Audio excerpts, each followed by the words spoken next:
small country watched as an arrest quietly crossed borders and shattered a fragile calm across an already volatile Sahel today. Within hours, investigators spoke of a foreign planning, covert funding, and a target list aimed at the heart of power itself behind the scenes. Why does this matter beyond Burkina Faso, and why does Ibrahim Traoré stand at the center of every regional calculation today? Because the real story is not the failed attempt, but what it exposes about loyalty, influence, survival, and the price of governing under constant threat. This is not just another breaking news item about an arrested suspect or a foiled plot. What follows is an explanation of why this episode matters, how it fits into a wider pattern, and what it reveals about power, instability, and survival in West Africa today. You will gain a clearer view of the forces shaping Burkina Faso's present and the pressures surrounding Ibrahim Traoré's leadership. This is not information meant for casual consumption. Missing these details makes it easy to misunderstand the stakes, the motivations behind repeated destabilization attempts, and the deeper regional consequences already unfolding. Without this context, the story can look like an isolated security scare. In reality, it reflects long-running fractures inside military structures, unresolved rivalries from past coups, and external interests that do not disappear when borders close. Ignoring that bigger picture risks accepting simplified narratives that hide responsibility, exaggerate certainty, or downplay danger. Staying with this story means understanding why events like this keep recurring, why they rarely end cleanly, and why the cost of misreading them is far higher than it appears at first glance. The first clear realization is this: the alleged plot was not improvised, and it was not isolated. It followed a pattern that has repeated around Ibrahim Traoré since he took power, mixing internal fractures with external coordination. One detail anchors that realization on reality: January 3rd, 2026. That single date matters because it marks how close the plan came to execution, not months away, but days, with targets already identified and roles allegedly assigned. To understand why this moment carries such weight, the background has to be set carefully. Burkina Faso has lived through a rapid cycle of coups, counter-coups, and attempted destabilizations over just a few years. Each transition weakened trust inside the armed forces while leaving rival networks intact rather than dismantled. When Ibrahim Traoré removed his predecessor in 2022, he inherited not only power, but also unresolved loyalties, unfinished purges, and officers pushed into exile rather than neutralized. According to official accounts, that exile became operational space.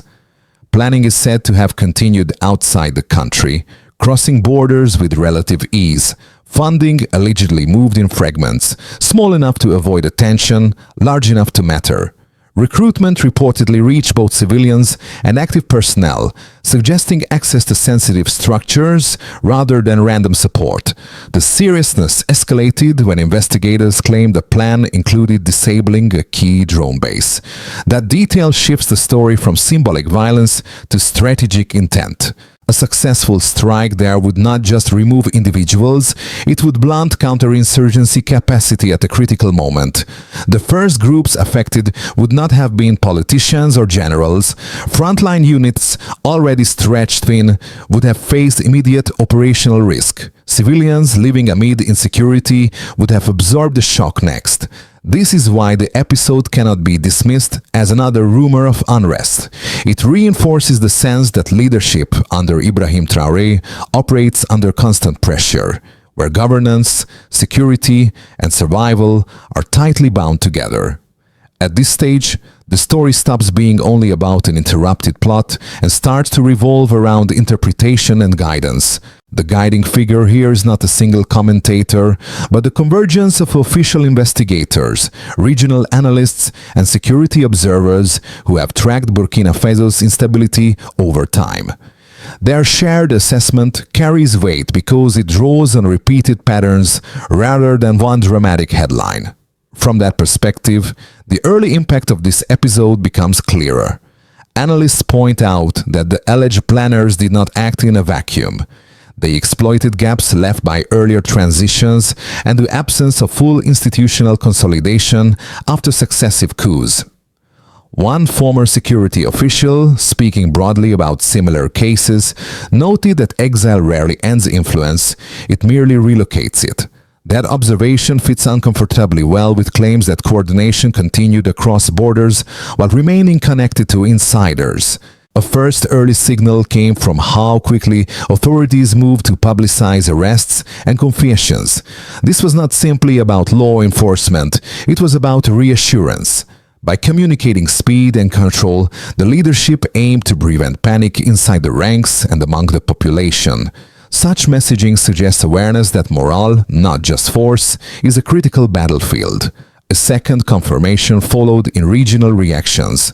Neighboring states and observers treated the incident not as a domestic anomaly, but as another tremor in an already unstable Sahelian security landscape. The implication was direct. What happens around Ibrahim Traoré does not remain contained within Burkina Faso's borders. From this point on, the situation could no longer be framed as a minor disruption. It marked a shift from isolated tension to sustained vulnerability, where leadership decisions, loyalty tests, and regional alignments all became more fragile at once. From that moment, nothing about the situation could be considered routine again. The sequence of events unfolded in a way that made the pressure visible almost immediately. It did not begin with gunfire or public chaos. It began quietly, with movements that at first looked ordinary. Context resumed, messages circulated, money moved. The trigger phase started when intelligence services detected unusual coordination patterns, not dramatic, not loud, just signals that did not align with routine behavior. Names reappeared, old networks activated, dormant relationships reconnected. What had seemed dormant after earlier upheavals showed signs of life again. Then momentum built. Planning allegedly shifted from abstract discussion to operational detail. Targets were identified, roles were assigned, timing narrowed. According to official accounts, January the 3rd was not symbolic, it was practical. That date represented readiness, not intent. At that point, the plan was no longer theoretical. The escalation phase followed fast. Information suggests recruitment reached into sensitive areas. Not outsiders alone, but individuals with access.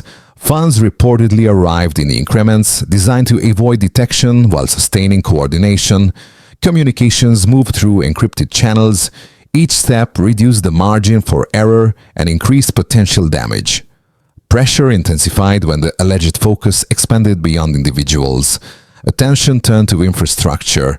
The reported plan to disable a drone base changed the character of the threat. This was no longer about leadership decapitation alone. It was about degrading operational capacity. One move would have triggered another. Confusion, delayed response, increased vulnerability across multiple fronts. At this point, the situation crossed into aftershock territory. Authorities moved decisively, not gradually. Detentions followed. Statements were released. Details were shared selectively but deliberately. The aim was not only disruption, but containment of fear. Speed mattered as much as accuracy.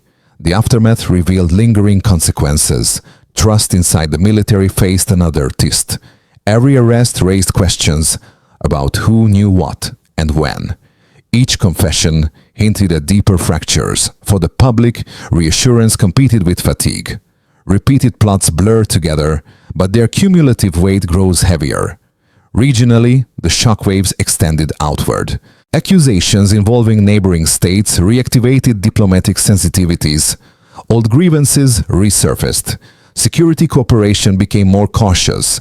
Every actor recalculated risk. What remained after the immediate danger passed was not calm, but tension held in check. The timeline ended without explosions, yet it opened a longer chapter of uncertainty. Under Ibrahim Traoré, governance continued, but against a backdrop where every decision now carried the echo of how close the country had come to another rupture.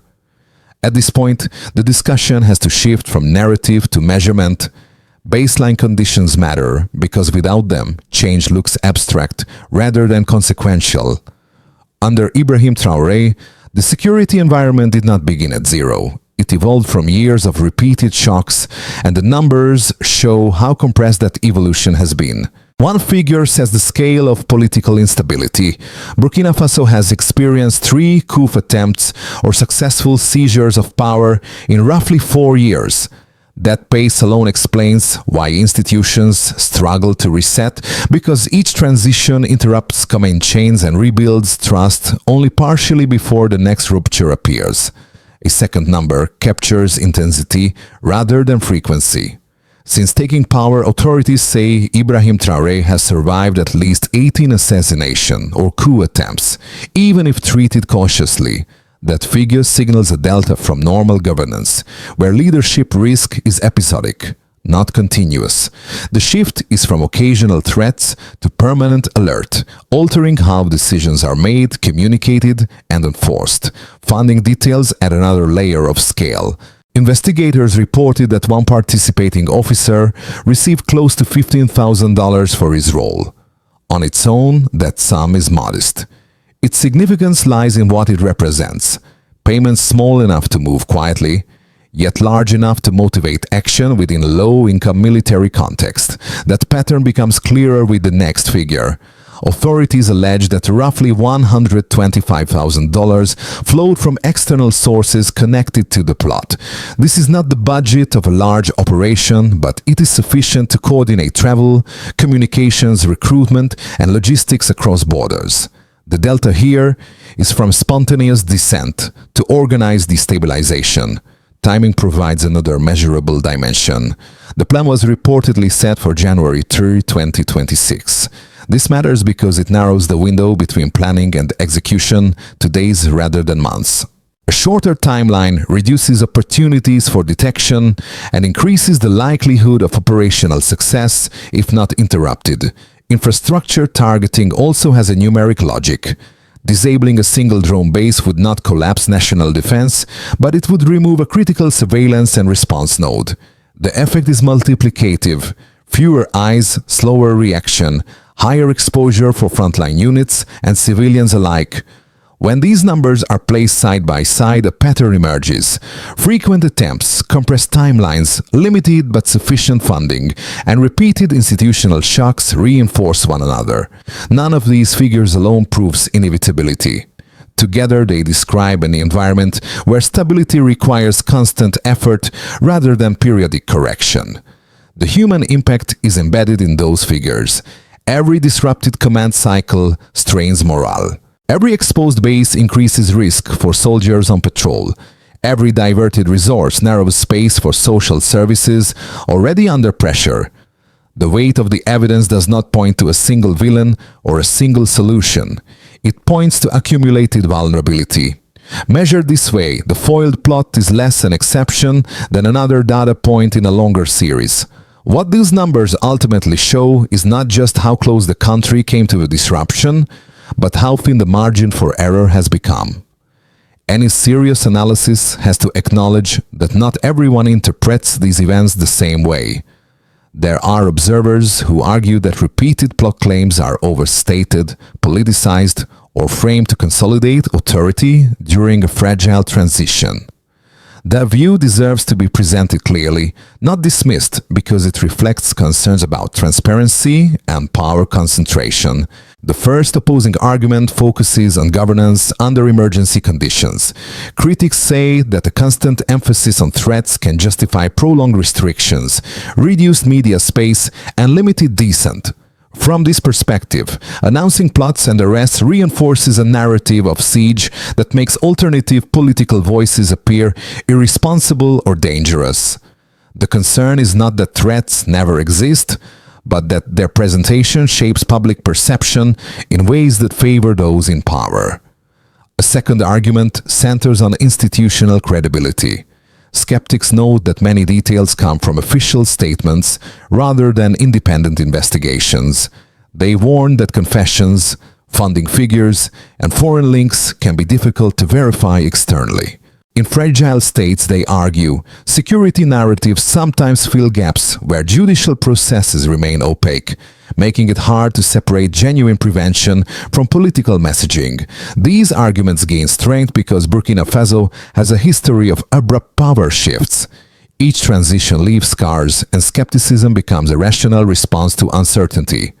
From that angle, some analysts suggest that stability would be better served by de-escalation in rhetoric and faster normalization of civilian oversight. However, this perspective has limits when weighed against available patterns. Even allowing for exaggeration, the frequency of attempts surrounding Ibrahim Traoré stands out against regional baselines. Multiple disrupted plots, arrests across borders, and recurring involvement of former officers point to structural persistence, not isolated storytelling. The presence of material elements, such as money transfers and infrastructure targeting, also complicates claims that everything is merely narrative construction. Another constraint on the skeptical view is regional resonance. Neighboring governments and security services have treated these incidents seriously, adjusting cooperation and posture accordingly. That response suggests shared assessments rather than unilateral interpretation. When both sides are placed on the table, the picture sharpens. Concerns about power concentration and transparency are legitimate. At the same time, dismissing repeated destabilization attempts as rhetorical tools alone fails to account for their operational consistency on regional impact. Understanding this balance matters.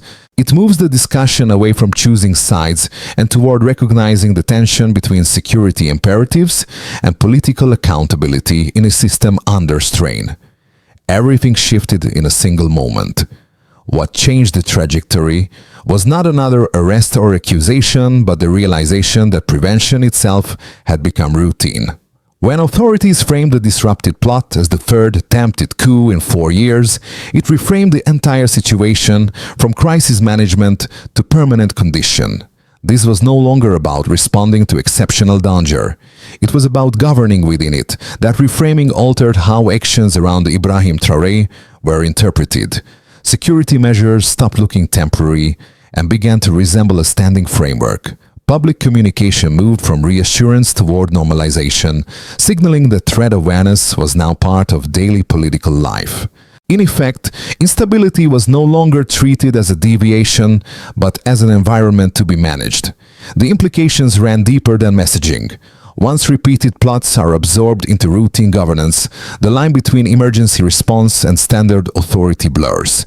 Decisions taken for protection start shaping institutions themselves. Command structures adapt. Public expectations adjust. Risk becomes background noise rather than an alarm. This midpoint matters because it changes the questions being asked. Instead of asking whether another plot will occur, attention shifts to how long a state can function under constant pressure without reshaping its political DNA. The story moves from interruption to endurance. From here on, the issue is no longer a single attempt against leadership. It is how a country learns to live with continuous uncertainty and what that costs over time. The consequences of the disrupted plot did not remain confined to security briefings or official statements. They filtered outward, touching institutions, markets, daily life, and the wider region in ways that are easier to feel than to summarize. What began as a narrowly avoided crisis quickly translated into tangible effects across multiple layers of society. At the level of the state, pressure concentrated around decision-making and legitimacy. Authorities were forced to balance speed against transparency, acting quickly enough to reassure while explaining enough to maintain trust. Each announcement carried weight because credibility had to be defended repeatedly, not assumed. Under Ibrahim Traoré, governance increasingly operated in a mode where stability was asserted through vigilance rather than calm continuity. For businesses, the impact was less visible but persistent. Uncertainty affected investment decisions, logistics planning, and cross-border trade calculations. Companies operating in or around Burkina Faso faced higher risk premiums, insurance costs, and contingency planning. Even without immediate disruption, the perception of instability altered behavior. delaying commitments and narrowing margins in an already fragile economic environment. The human cost appeared most clearly at the level of ordinary citizens. For many, repeated announcements of plots blended into a constant background of tension.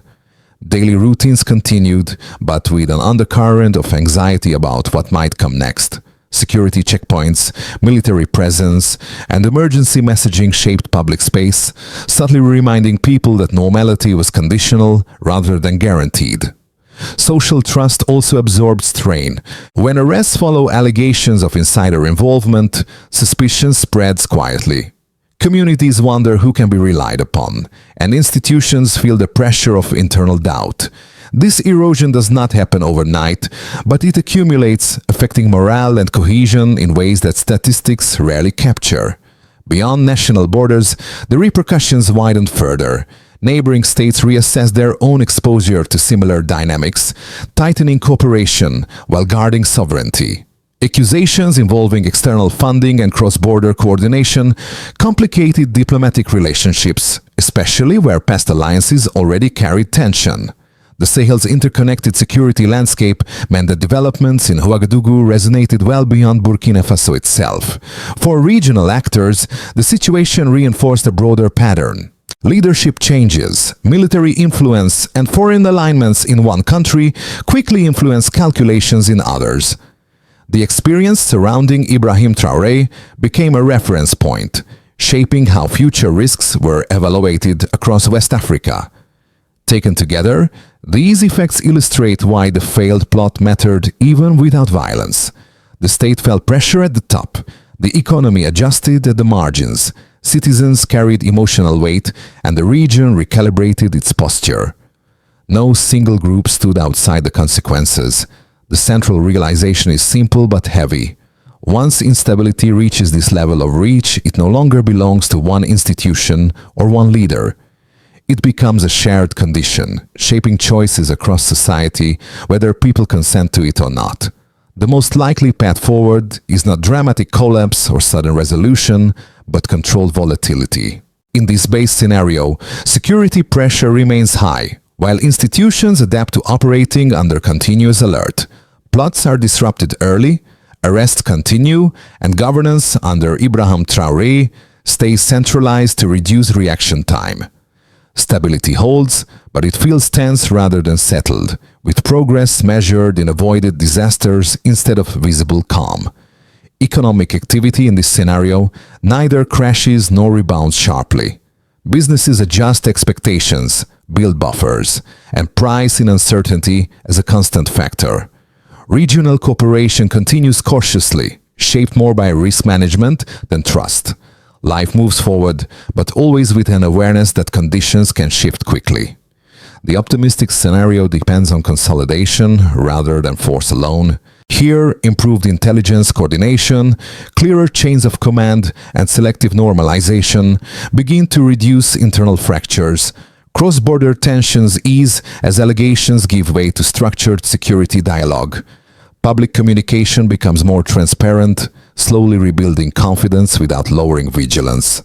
In this version, leadership under Ibrahim Traoré gains space to pivot from pure survival mode toward institutional repair.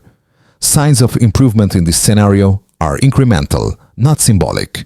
Fewer insider arrests, shorter emergency periods, and more predictable decision-making signal progress. Investment remains cautious but starts returning in narrow sectors. Hope exists, but it is disciplined, grounded in actions rather than declarations. The worst-case scenario emerges if pressure and mistrust reinforce each other unchecked. In that outcome, repeated threats justify ever tighter controls, while internal resentment quietly grows. Security services become overstretched, morale erodes, and coordination weakens despite heavy oversight. A single missed signal could then trigger a cascade, not because of one plot, but because fatigue has accumulated.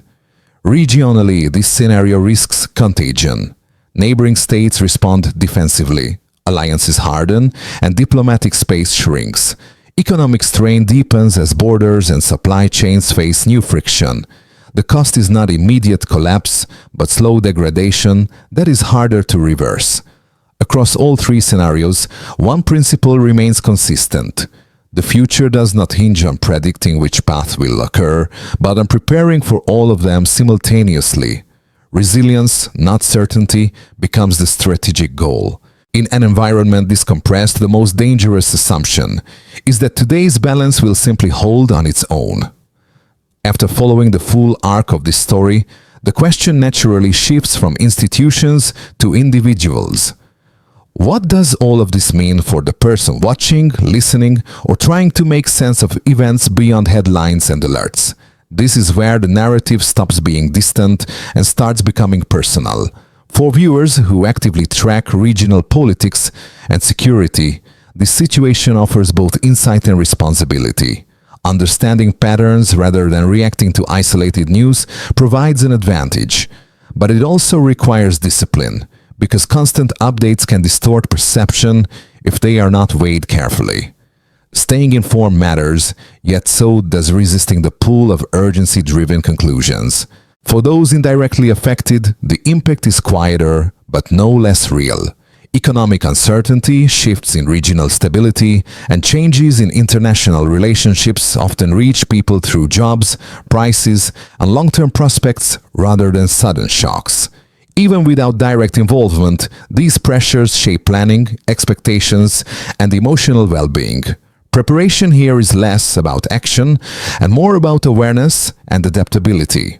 There is also a third group, those who feel detached and assume the story belongs elsewhere. That distance is understandable, but it carries risk. In a connected region, instability rarely stays contained. Developments that seem remote can influence migration, markets, and security policies far beyond their point of origin. Ignoring the broader context often means encountering its effects later, without warning. Across all groups, one idea remains consistent. Information is not power on its own. Only interpreted, contextualized understanding creates real agency. The value of following this story lies not in fear or fascination, but in the ability to anticipate change rather than react to it. No matter where someone stands, engaging with the full picture helps prevent surprise. It allows people to adjust expectations, challenge oversimplified narratives, and maintain perspective in a climate that often rewards haste over clarity. At this stage, solutions cannot remain abstract or rhetorical. Security challenges of this scale demand execution, not slogans, and that requires clarity about who acts, how, and within what time frame. For a system operating under sustained pressure, including the leadership around Ibrahim Traoré, effectiveness depends on alignment rather than volume of measures. The first step sits at the level of central leadership and the state. Authorities need to narrow priorities, focusing intelligence and enforcement on the most credible threat vectors rather than dispersing attention. This means strengthening verification mechanisms inside the security forces within defined review cycles, measured by reduced insider incidents and faster internal audits. Success here is not silence, but fewer emergency interventions over time. The second step involves institutions and operational systems. Military and security units require clear command accountability and predictable rotation structures to limit fatigue and informal networks.